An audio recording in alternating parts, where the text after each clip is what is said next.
the Minnesota Wild podcast, presented by Acrisure.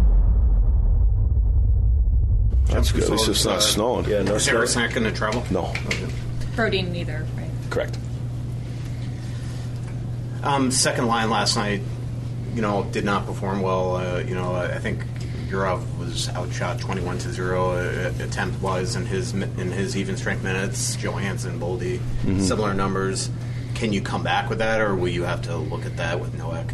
I think we got to, like I said, every game you take some things out of that game, positive, negative, and then you got to make sure that we're focused on Game 5 and whatever that may be, whether it's some of those decisions or mainly our game, and that's what happens. As soon as the game ends, you got to make sure that you're starting to prepare for the next one, and that's all part of the process. Did you see something going on with that line that just made it kind of ineffective? No, like the one thing I will say to you, Mike, is like we can talk about line combos and stuff like that.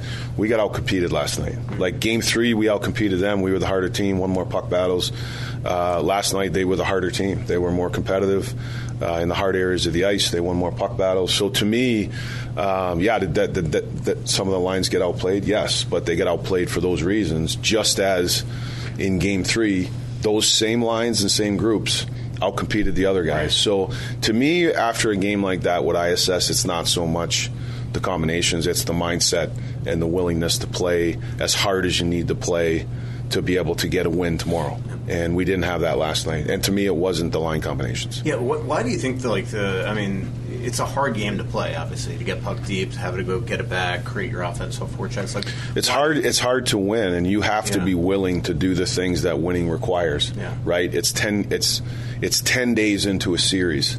Right, we've seen what works. We've seen what it's going to be, and that's ultimately how you win. It's not playing the game that you want to play. It's playing the game that is required to win, and that's why winning in the playoffs is so hard.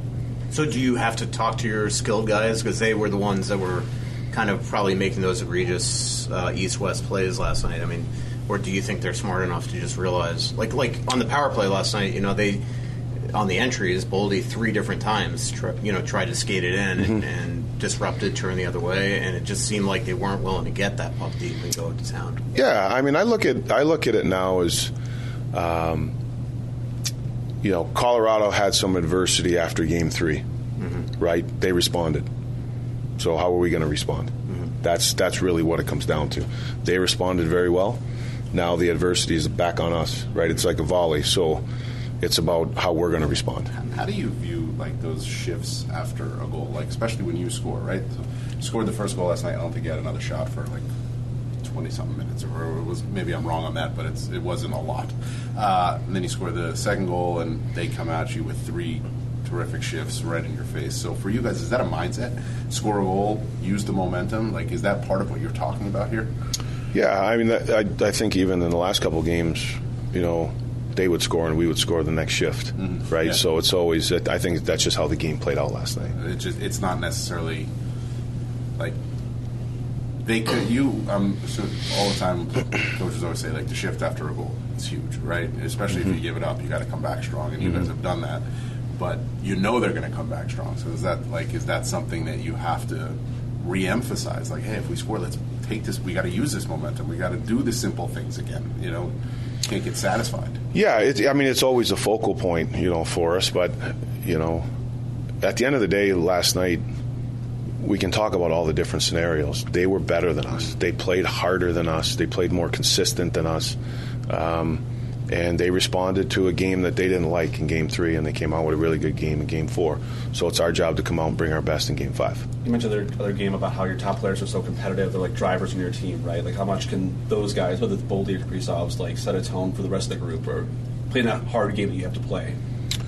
Yeah, they do. I mean, that's what those guys do. It wasn't a great night for our team, and those guys included, but I'm fully confident that knowing them and who they are and who they are as people, who they are as competitors, that unfortunately it wasn't a good night for us. And but it's all we all do have an opportunity to respond and play, and the series isn't over. And we know what our game looks like, but we got to have the right mindset. And I'm confident that those guys and coach and the team more often than not, our responses after games like that throughout the year or last couple of years have been very good. How encouraging has been Wallstedt's play, even last night, where he gave you guys a chance even when maybe you were... Wally was solid again. Yeah, he was very good again. I thought, they had some really good looks, particularly in the second. I think the breakaway, the 2-on-1, he was solid. We got to play better in front of him than we did last night. The Game 3, we played really solid. Game 4, we weren't good enough in front of him, but he was very good, so that was great to see. And he was back there. He competed. He played hard. We got to get some other guys playing that hard. You obviously don't want to be in the situation, but can desperation work? Can there be positives toward the situation to do the things that you're saying they need to do? It's a great opportunity. I mean, that's what playoffs are, right? You're going to be down. You're going to have a chance to respond. So it's an opportunity for us to win a game and then come back for Game 6. That's really that's how I see it. We didn't play with the urgency and intensity level that we needed to play with to win a game last night. The beauty of that is you wake up today, you have a chance to fix it, you have a chance to get on a plane, go there, and we have an opportunity to win a game, and we have an opportunity to respond to what just happened. And to me, wouldn't you rather have something like that happen and then sit all summer, or have a chance to really respond and give a good game and push this thing further? And that's the opportunity I see us trying to take advantage of tomorrow. In some sense, does it bring guys back to their roots? It seems like from the start of youth hockey, it's one shift at a time, one period at a time, one game at a time. It seems like that's where you are right now.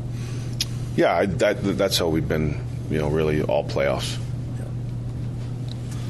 Thanks. All right, we'll see you guys. For an extraordinary advantage in sports, you need a game plan. For an extraordinary advantage everywhere else, all you need is Acrisure. With a high-tech human approach to insurance, cybersecurity, and more, Acrisure helps you take care of what you care about. That makes winning easy. See what Acrisure's extraordinary advantage can do for you at Acrisure.com.